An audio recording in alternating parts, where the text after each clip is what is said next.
What's going on, YouTube? This is Very Mellow Man, and welcome to part 4 of my Disco Elysium, the Final Cut Let's Play. So, last episode, I leveled up my physical instrument skill, and I figured out some more things about what I could do with this stuff. Oh. I'm gonna take that off. I'll keep this pry bar on because I might not need it, but okay. But the important part is that I finally learned how to equip these thought cabinet perks that I'm currently using because I have nothing else to do.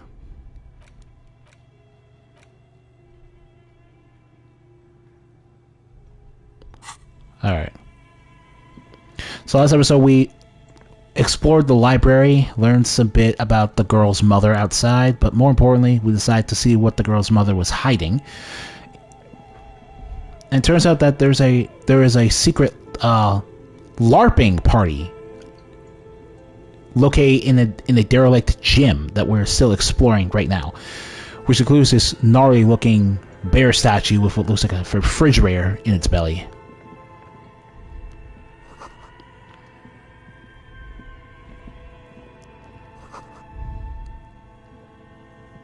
Hidden doorway here.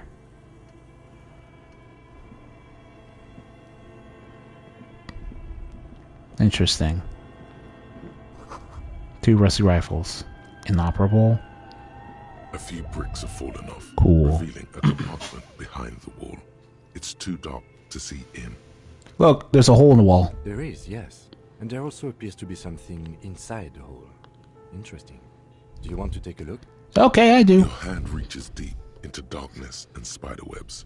Rummaging around, you find rusty rifles hidden away. Rifles, Kim. Are these any good?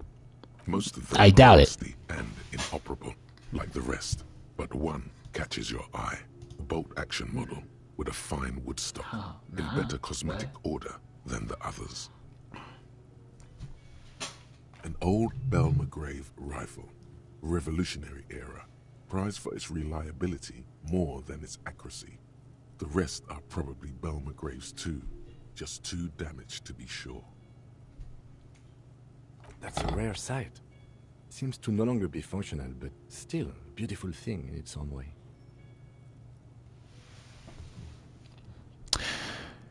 So where are we exactly? Seems like an old bunker from the Revolutionary period. Look at all those rifles. Must be an old weapons cache. So what does it mean? It means there are firearms, albeit inoperable, still lying around in Martinez. It's an interesting coincidence, I would say. Might come in useful in the future.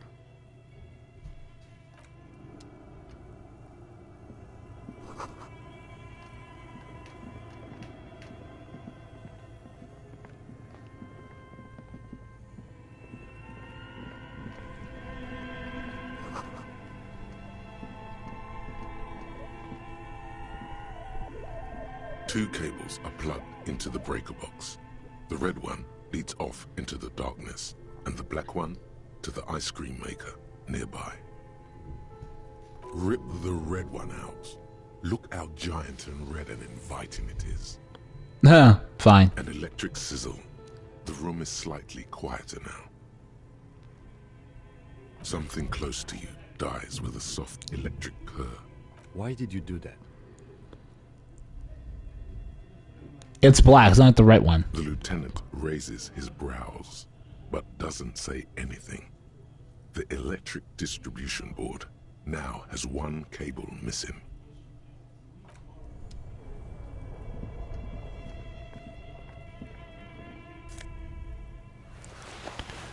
Insane mesh tank top.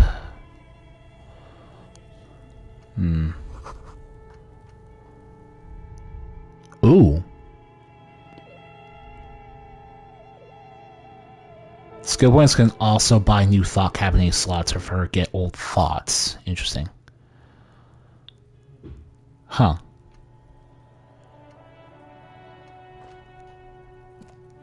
An old coal box with a make matrix of push buttons lists all the companies in the East Delta Commerce Center.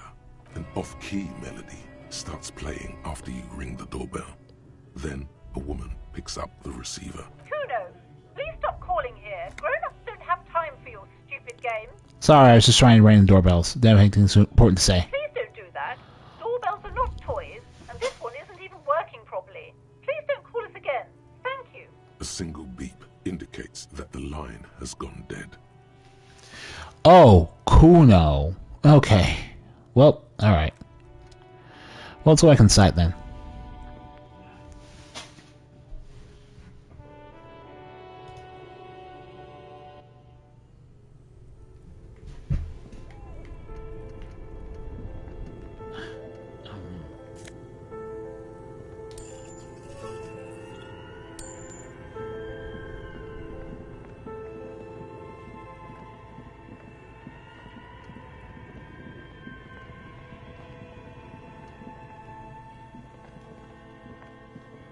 You see the looming shadow of an ice bear with a strange compartment in its belly.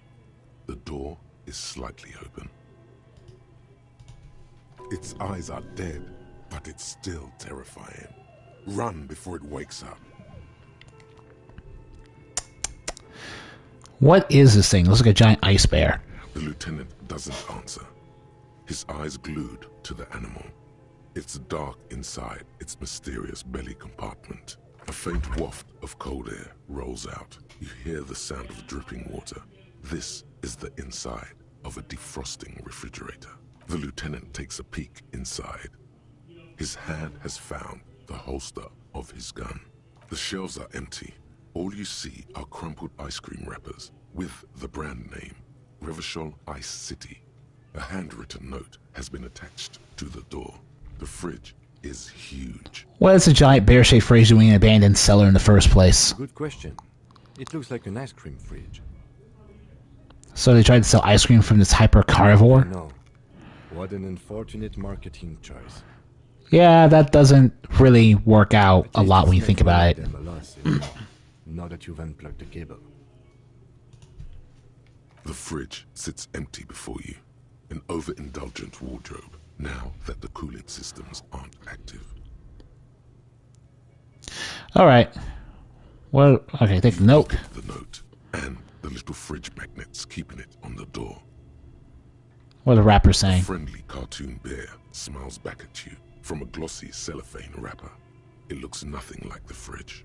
The paper still smells of vanilla and chocolate. Wow. Interesting. Alright.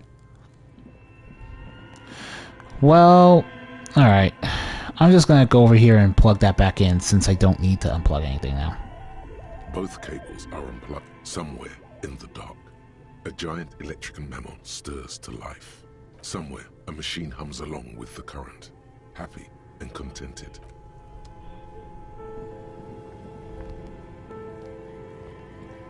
Alright then.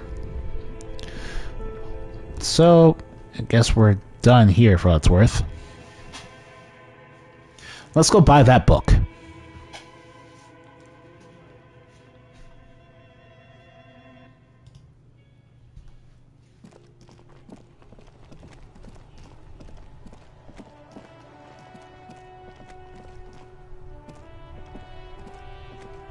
This Post Lavatorie mail collection box has been heavily vandalized with graffito. A closer inspection reveals 2 bullet holes in the front. A faint sticker on the side reads, RCM Emergencies Desk number 8102, with a slogan, Mankind, be vigilant. Go to mail delivery box.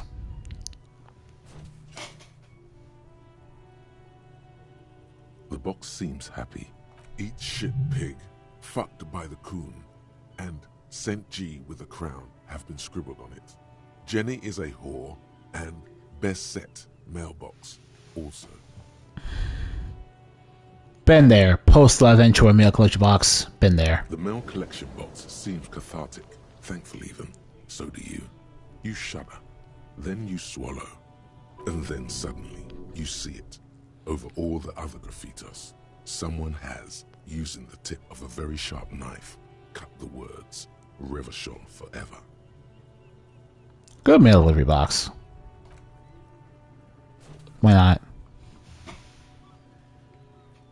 The box seems happy.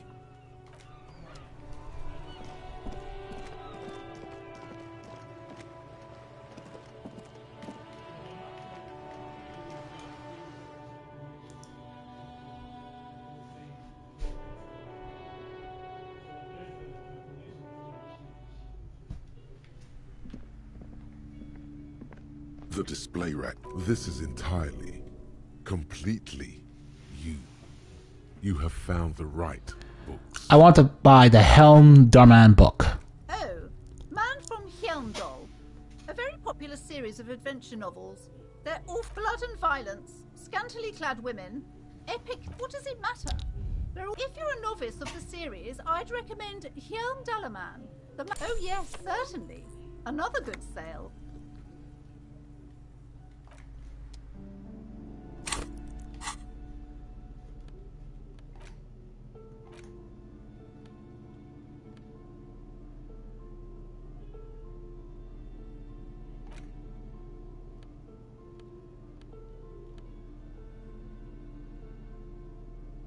The note is written with a blue pencil on a piece of lined office paper. The kitchen magnets have left spots on its surface. Does it say anything interesting? This is tangential at best, but the lieutenant's detective instinct is still active. Someone has scribbled, S. I can't believe the off-site copy is still here. The illiterate ginger kid keeps stealing stuff from the studio, so I had to hide it somewhere safe. You'll find the filament memory with the off-site copy in the frozen ice cream maker. Please take it home, ASAP. It's important. I'd do it myself if I lived in a civilized place with a freezer. Take care, Suliswaf. I wonder who wrote that note. Looks like someone from that radio game company upstairs. I'm a little surprised they just left their property lying here. Maybe they left in a hurry. That's a plausible hypothesis. Who's the little ginger kid? Really? You don't have a single guess? Oh, you mean Kuno. Oh, I'm sure that child would love to get his hands on the filament memory. Even if he doesn't know what to do with it, he'd probably try to pawn it for speed, based on our encounter.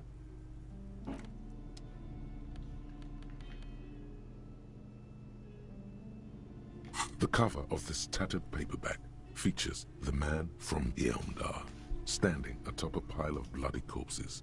His two Zweihanders are crossed over his massive chest in a dramatic X, their blades dripping with gore. Hell yeah. Behind him rise the harsh, snow-capped peaks of his native Northlands. In bold red letters, the title, Hjelmdalaman, the man from Hjelmdal, unfurls like a banner. In the foreground, a nearly nude woman lies spread in supplication, her privates strategically covered by her flowing black hair.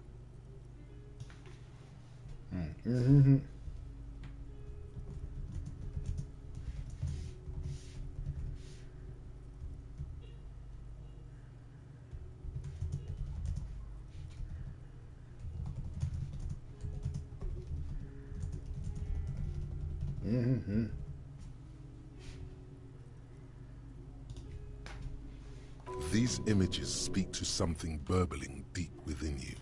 Quick, find someone or something that needs to be gutted, beheaded, impaled on a spike. The story opens in media res. The man from Hjelmdal and his band of northern reavers are in the bowels of an ancient temple, surrounded by an army of gibbering whites, led by the deathless necromancer. One by one, the brave Northmen fall to the relentless crush of undead, only to join their number as reanimated corpses.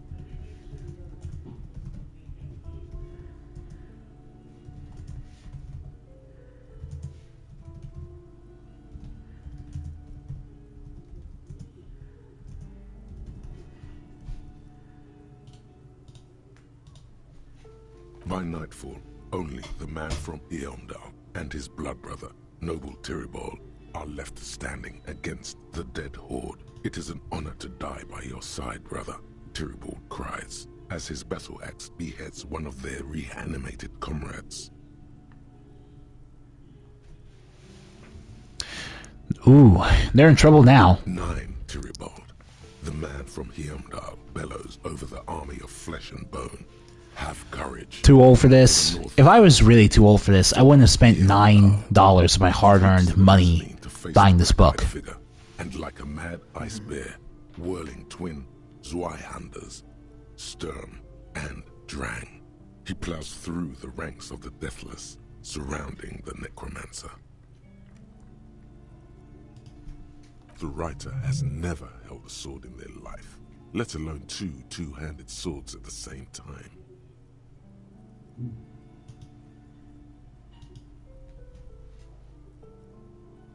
And with deadly finesse, his twin blades scissor the necromancer's head from its body. The undead legions collapse like ragdolls as the dark magic leaves them, and the two Northmen stand alone in their cursed temple, where the bodies of their lost brothers litter the floors. A few chapters later, the man from Heimdall and Tyribald are in a completely different setting, high above an arid desert, riding a pair of griffins that always seem to appear at narratively convenient moments. Oh. This is why you don't have the giant eagles fly everyone around in the Lord of the Rings movies. The Northmen find themselves in the court of a powerful southern king, Lord Hrothgar. The old king beseeches the man from Heimdall to rid his kingdom of the Nachtherra, a subterranean clan of blind wizards who traded their souls for demonic powers. The man from Heimdall extracts a high price from the desperate king. He asks land for the homeless desert pygmies living exiled in the kingdom's borderlands. Hrothgar offers the hand of his eldest daughter instead, but the son of winter does not budge. If I were reading this book, this would actually be a very interesting question for me to read, because I haven't seen a motive for the man from Heimdall's actions doing anything. There's no correlation to why he's the protagonist doing these specific things so far, but that's not important. All aboard for slaughter and glory. You skip past a section detailing an elaborate banquet with many toasts, as well as the long and perilous journey from Hrothgar's keep to the ancient forest of Yesdor, where our heroes infiltrate the Nachtherra's dire hall. In the center of the great hall stands a blood altar, on which a pair of Nachtherra are disemboweling a shrieking peasant, an unholy rite that empowers the Nachtherra forbidden magic. As the vile ceremony ends, the sound of steel unsheathing draws the Nachtherra's attention to a pair of cloaked figures standing in the doorway. This is what you came for, isn't it? A climatic bloodletting, where men are reduced to muscle and fury. Swiftly, the visitors toss off their cloaks and unsheathe glimmering northern steel. It's the man from Heimdall and his valiant blood brother, Tyribald. Whoa, I did not see that coming. In an instant, the Nachtherra summon a horde of gibbering orcanoids who rush our heroes. The hall fills with the clang of blades and the screams of the dying, as the floor goes slick with steaming orcanoid viscera. When the din of battle settles, only the man from Heimdall and Tyribald remain standing. I'm sorry. Exhausted That's and so brimming weird. with the entrails of their foes, the two Northmen confront the foul Nachtherra. The man from Heimdall's soda-like blue eyes fill with indescribable fury. For the Northlands, he cries, rushing headlong into a desperate melee. Cut him up, man from Heimdall. He probably is, but you can't be sure, because this one ends in a cliffhanger and a footnote saying, "To be continued in Heimdallaman at the gates of tomorrow. Coming soon to your local bookstore." What an epic. Considering the sheer amount of different Heimdallaman books out there, it's very unlikely you're ever gonna find the sequel. The man from Heimdall stares at you on the cover, his face fixed in grim resolve. The back blurb reads, his latest adventure serves as the perfect introduction to the savage Heimdall saga. Meet man from Heimdall, his faithful blood brother, Tyribald, the noble Lord Hrothgar, and some of their most fearsome foes yet, for the Northlands. For Heimdall. Below, in smaller font, you see the parenthetical, adapted from Man from Eildal and the Necromancer's Treasure. Man from Eildal, Lord of Hrothgar, and Man from Eildal, the Curse of Nacht Hera.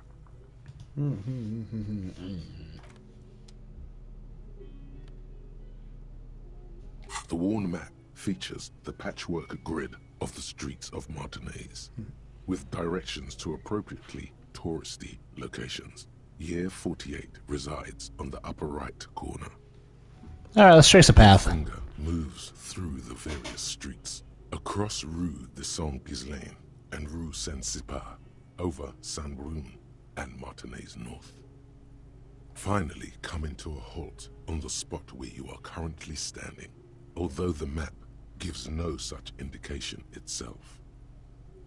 For a more detailed view of the map, go to your journal and select the Map tab. Oh, thank God.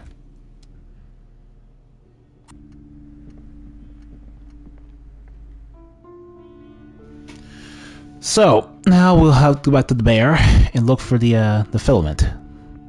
That's interesting. You can just sit there and... You can potentially buy many combinations of books if you, get enough money, I suppose. You have to... I guess if you're going with an intelligence body build, you could buy both of those books. Did I check you? This orange machine is buzzing like an old submarine. It has a hand-cranked ice cream churner on top, and Alright. So we gotta take care of the black cables one. up something close to you. Why did you do that?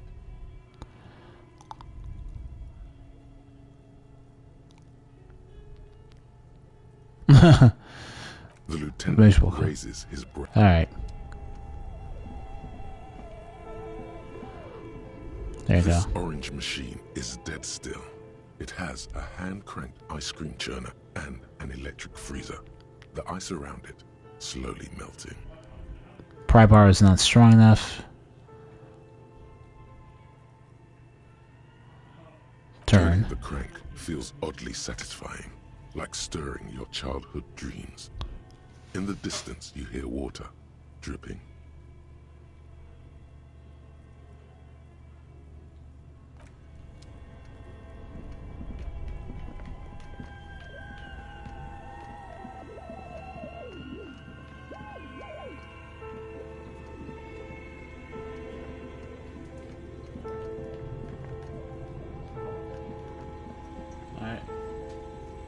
The bear's eyes are still glowing red, watching over all the ice cream wrappers hidden inside. Oh, God.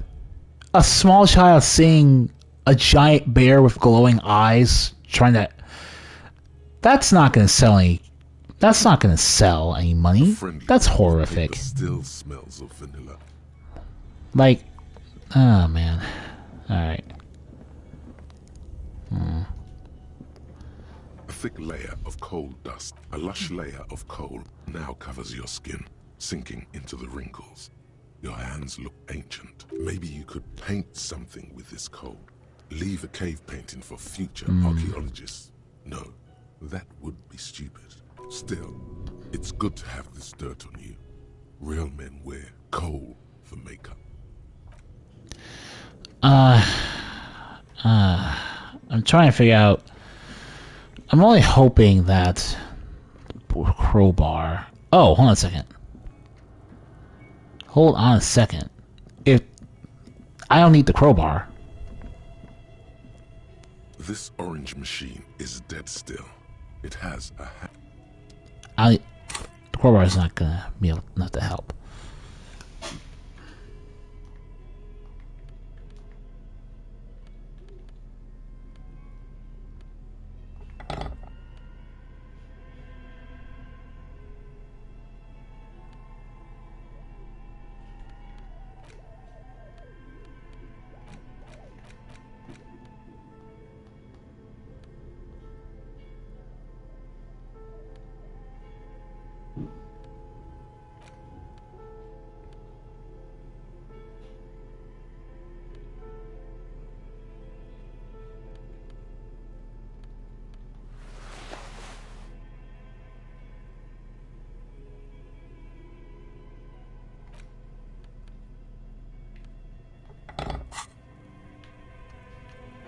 This orange machine is dead still.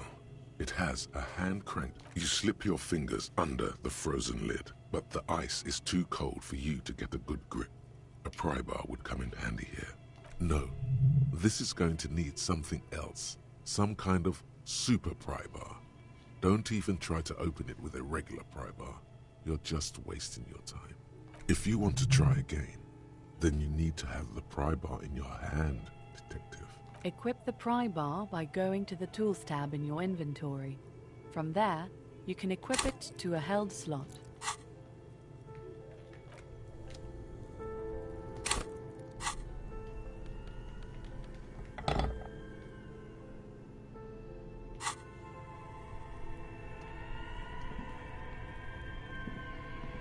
This orange machine is dead still. It has a hand-cranked ice cream.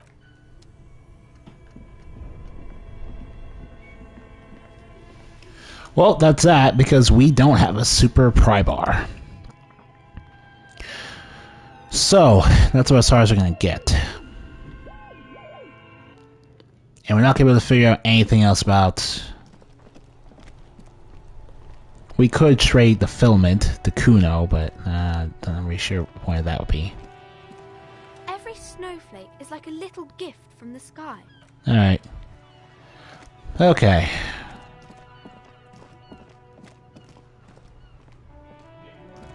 Oh, you know what? No. Can't do that yet because I want to do that at night. So, what we're going to do instead is finally check out what this deal is here. Step out.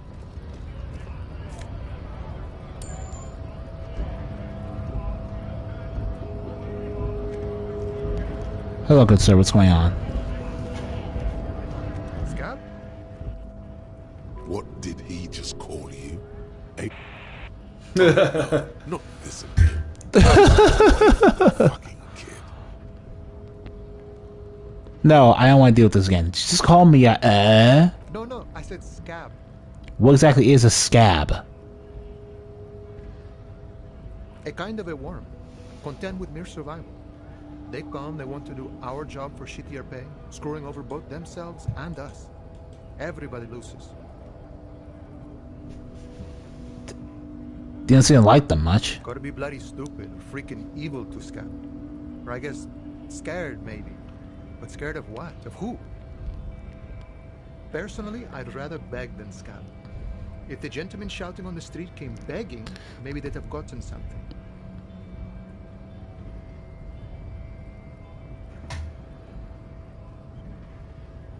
Have you tried talking to them? We've explained the matters, but they don't listen. This lot would be reasonable and go home if the big guy wasn't riling them up all the time. Well, I'm not a scab, I'm a cop. I was just messing with you. No one's ever seen a cop scab. Imagine, you cops going on a strike, but then another cop comes in and says, let us cop for less money. Speaking of, what brings the RCM here? To the Wild North? Come to see the strife? I need to see your boss, who is apparently being held up by a strike of all things. Oh, good.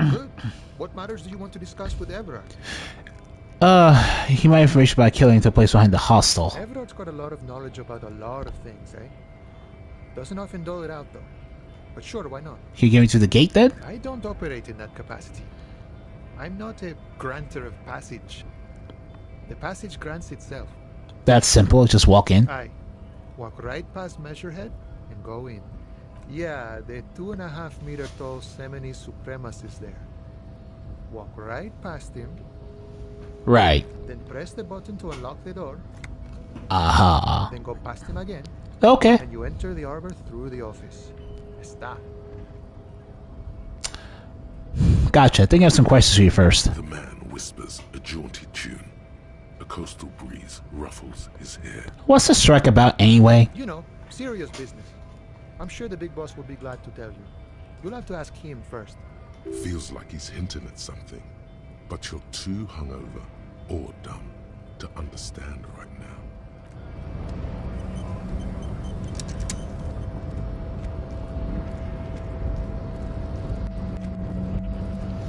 Alright then. If this is what it's gotta be, I'm just gonna I'm armed, so don't have to worry about him. Alright, Siamese giant man, let's talk. Body betrays your degeneracy. Yeah, Measurehead. His body totally betrays his degeneracy. Your body does not betray your degeneracy. That's a lie. You're in great shape. My body does not betray my degeneracy. You have succumbed to Al-Ghul. You reek of it. An invisible sword of Al-Ghul emerges from your throat. You cannot see it, but others can. It is making the woman in my company sick. You're right, I'm an alcoholic. Now I need to enter the harbor. No, you don't. You need to get another drink. Occidental Haplogroup B4 is done giving orders around here. The influence of the ham sandwich race is waning. I am the police, and I need you to comply now. Jerking motions. Signs of a late-stage neurodegenerative disorder. How far the Occidental Haplogroup has fallen. My God, his portrait. Jesus Christ. You gave the world eugenics. What are you even talking about? And powerful weapons of war like missiles. Is it because my character is a white dude? You made great gains in metallurgy, race theory, and statecraft.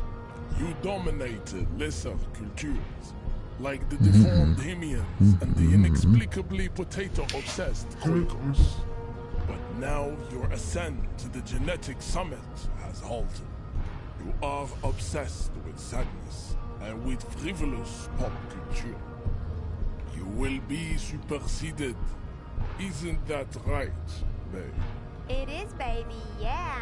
You know it. There is a button right behind him, just out of reach. It must be the one that opens the door to the harbor.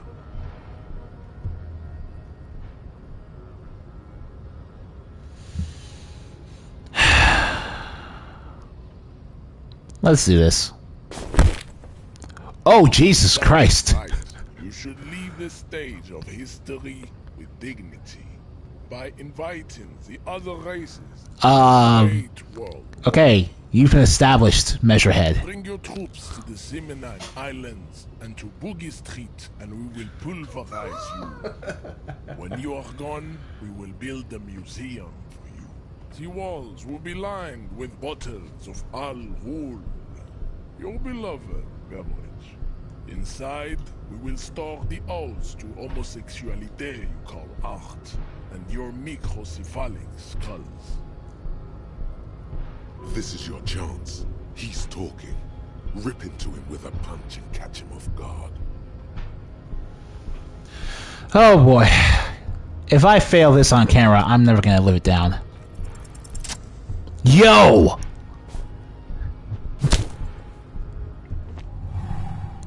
Get wrecked, son. That instinct took over. A solid strike straight into his throat, into the cartilage. You could swear you felt the soft pad break. The man is reeling, gasping for air. Time stands still around you. In the distance, the sounds of the harbor are falling silent. All you hear is a small gurgling sound as a trickle of blood appears on the man's lip. He's open. Rip into him. Right hook. Escalate it. Get intimate with him. Bring the hurt closer. Rip and tear.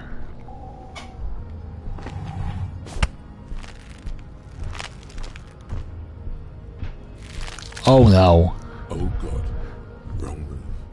Your head is in his hand, like a pair of forceps crushing you, and you can feel every jewel. Say it. I am a degenerate drunk. Never. The compression is unbearable. This is causing some serious damage to whatever precious, gelatinous thing is inside there. Your sight turns red. You are a poor player of physical chess.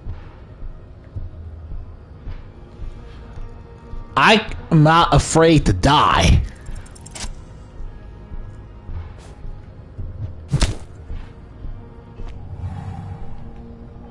Just like that, the man, all you hear is a small gurgling sound as a trickle of blood.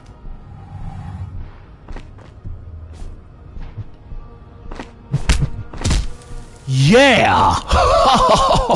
Victory for the jaws of defeat! Like a broken down puppet of muscles and sinew. For a moment, he still tries to keep his head up, dazed eyes looking at you with unimaginable surprise. To your left is the button. Disco Inferno. Slam your fist on the button.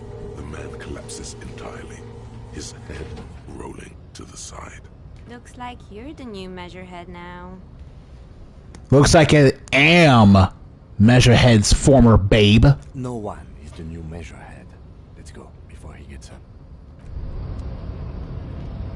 As you turn, a bright light catches your eye, making you squint. Where's it coming from? From a distant sunset, a stage light, flash photography, nowhere in particular. It's just what superstar law officers do. They squint at lights, and they solve shit. Yeah, that's me. I've been establishing my superstardom hard lately. Yeah, you have. You're a big dick cop, Dick Mullen. Salam Rocky Baye, badass on-the-edge disco cop. Time to recede into a ludicrous fantasy world. Here we go. Camera, lights. Action. With a sudden flash, the world freezes around you, and you along with it. In an iconic monochrome solution, a black silhouette against a rasterized orange world. It's on. Hell yeah. Oh my god. Oh my god. Oh boy. Oh man. Oh god. Oh my god.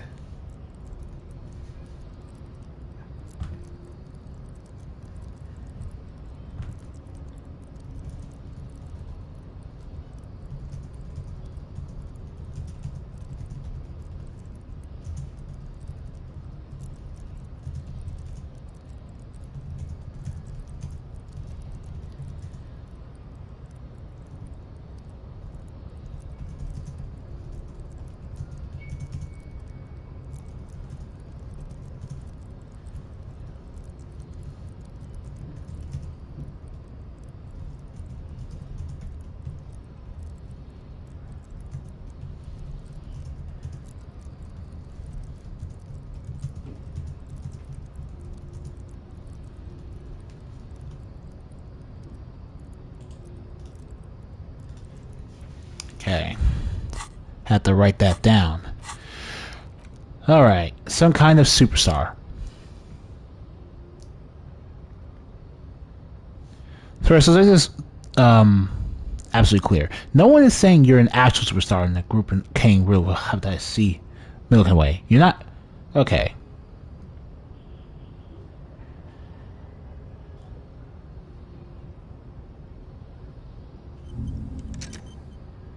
Alright. Oh, interesting. I wonder what will happen when Maxie's out.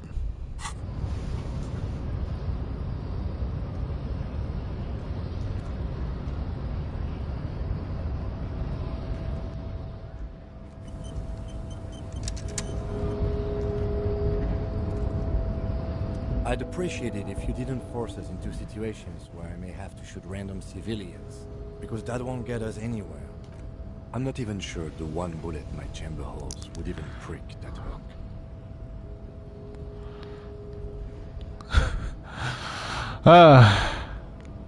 But I was fighting bad, unsavory ideologies. I'm a hero. We're not here on some political quest. We are here to solve a crime. Don't make the situation any more volatile than it already is. Okay, I was trying to assert my dominance over him. We're not here on some political quest. We are here to solve a crime. Can't promise that. Any more volatile than it already is. Can't promise that. Might attack him again. The lieutenant groans, but doesn't say anything.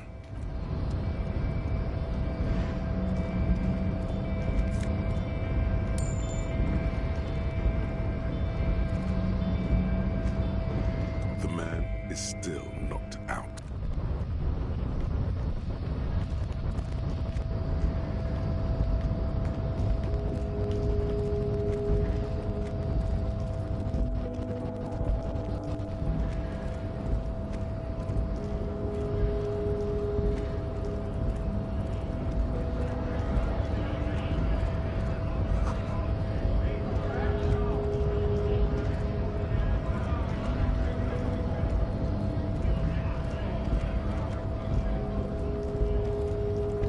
Sorry, how do I get to him again? Forgot where I'm supposed to go. Good.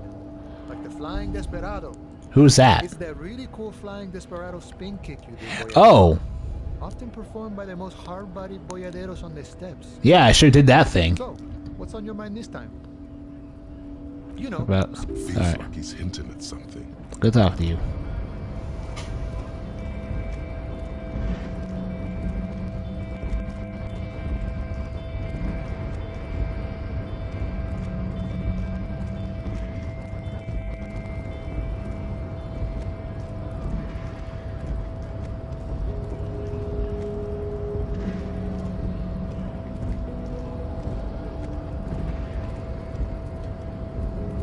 What happened? What? Why can't I go down the stairs again? Okay. Okay.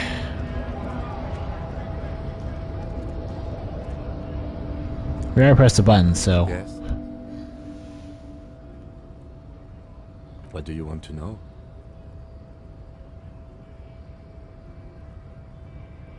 Good.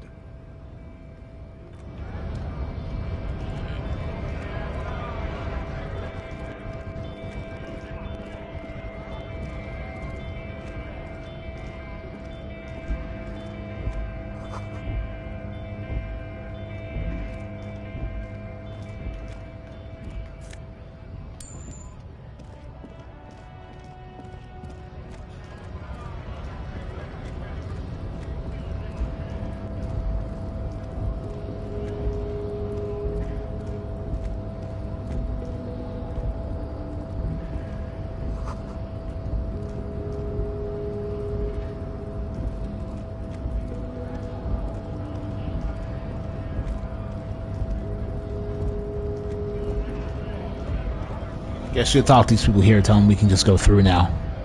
Went native on the chief, huh?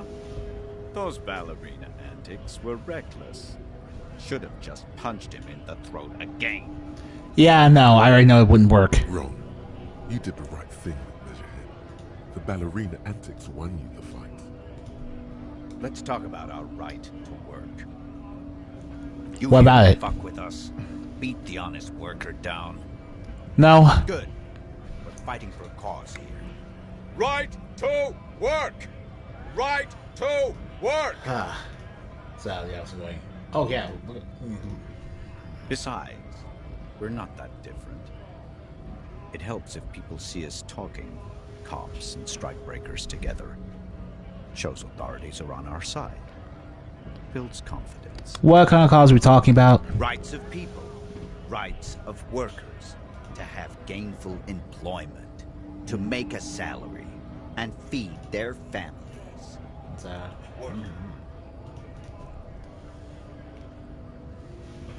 Regardless, there's some questions for you. Maybe you should ask them the questions. Like, why we're not allowed to make a living here. Shame on you! We have families to feed, you piece of shit. So do we, Scott. Who are all these strikebreakers? Honest men and women with rights to work, to be useful, not toys for corporate interests. This is really topical right now. Jesus We Christ. came here to help the harbor run smoothly in time of crisis.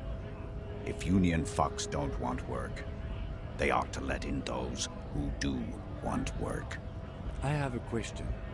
Why do all these men follow your leadership? You think they follow because I'm big and loud? No. They follow the rules of the market, the rules of the economy, because they were given a job to do! What was that your goal here then? We were promised work. we'd be in there, working, if the bastards hadn't shut the gates. Are you alright with the breach entrance? Main gate's locked. Would take heavy ordnance to bust it open. Could try to get in through the secretary's office. Door's locked. The guard's blocking the way to the access panel. And I don't mean the scrawny mess punk either. I mean head measurer. Or whatever he is. But I got my measure head, kicked him in the face. Yeah.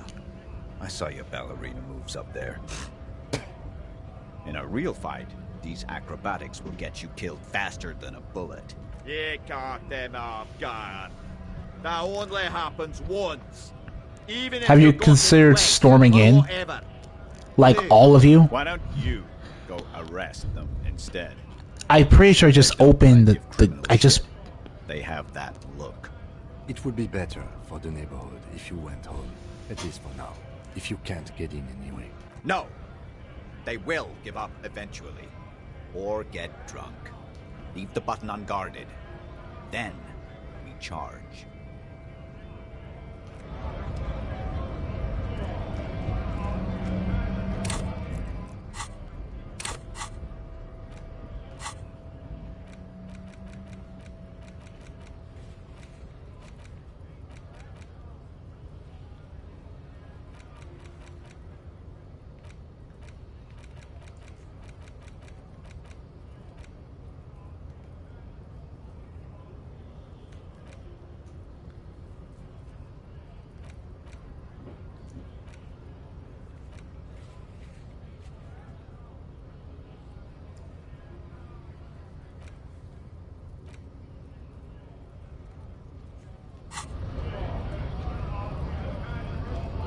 Yes? What do you want to know? Ah, yes. The case brief you missed. Now I remember. Yes, debrief me, please. 3 days ago, the RCM emergencies desk received a report about a security guard who was found hanged in Martinez. An anonymous caller said there was a dead body behind the Whirling in Rags hostel cafeteria. Way to go, man. The cadaver had been there for 4 days. No one had come to investigate. During that time, the victim had been stripped of his belongings. The caller did not identify him, but used the word lynching. There is an ongoing labor dispute between the local dock workers and the logistics company, Wild Pines. I was told we should approach the death as part of this dispute. It's so...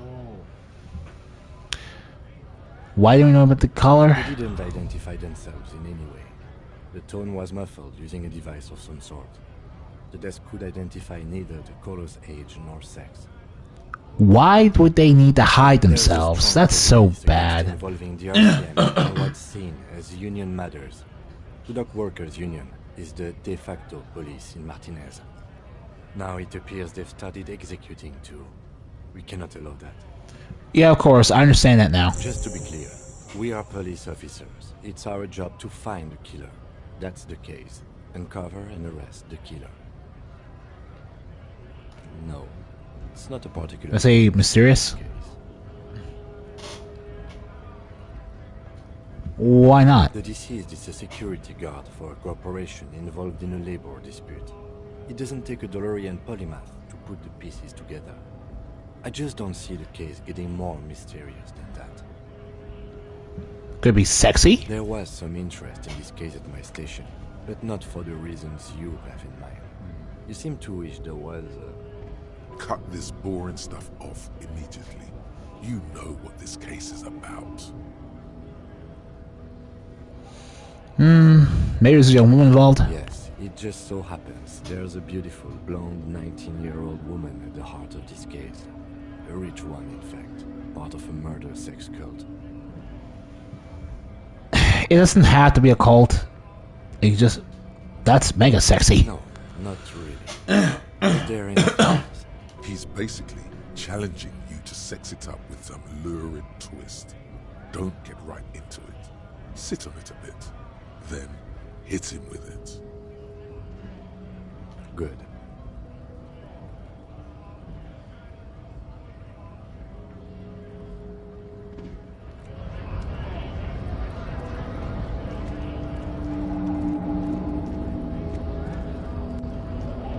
Hola, Wandering Man. How can I help you?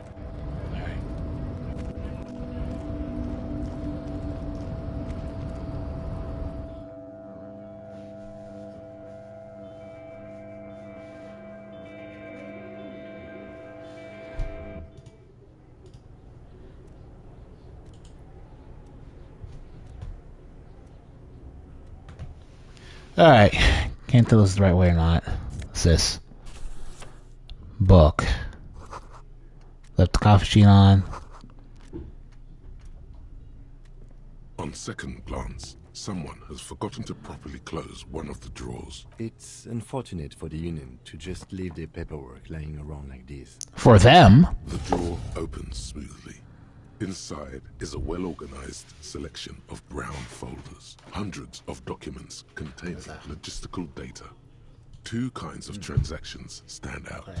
Materials coming into Revachol from the outside world, from Muindi, Grad, and even Ilmara. And the same materials being handed over to companies inside Revachol. Kuron, Coal City, La Delta, and Jamrock are listed among the many districts where the imports are being sold. It's hard to make sense of this thicket of company names, dates, quantities, and percentages. You try to focus, but the lines are getting blurry. The drawer slides shut. Anti-Object Task Force. Okay. The Anti-Object Task Force has assembled. God's avenging Ooh, okay. arrayed against the So you equip the perk and you keep doing stuff until it fully levels up. Then you can get a permanent power. motor carriages and doors. So many doors. You're not just pounding it all to pieces. You're reforging the universe. From the anvil of the heavens to the worms below. Indulge in it. Be bold. Have an impact on the shape of creation. Out of the furnace of your rage. A new reality. Also, you should trash your room again.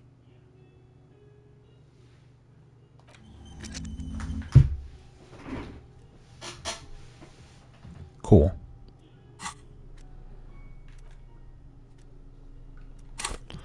Sweet.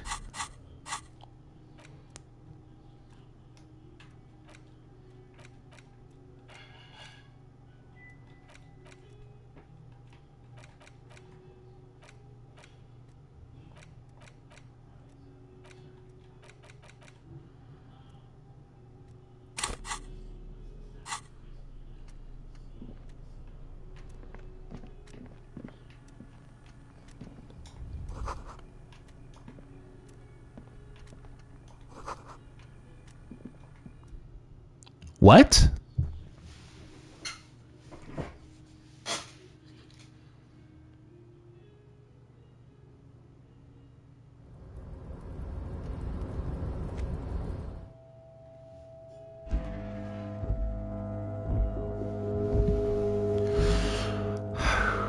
Okie dokie. Well.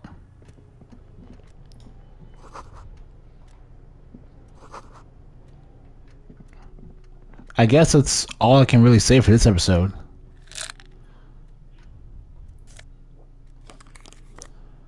Neat office shades.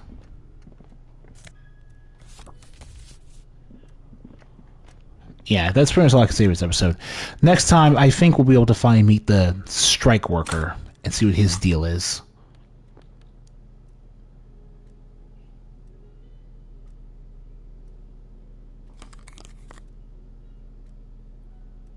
Yeah.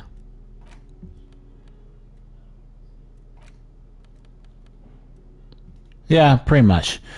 So, thank you guys for watching. If you like this video, leave a like, subscribe, and I'll see you guys. I'll see you all next time. Where hopefully we can pick a side in this strike, because I am interested in making my character a bit more liberal.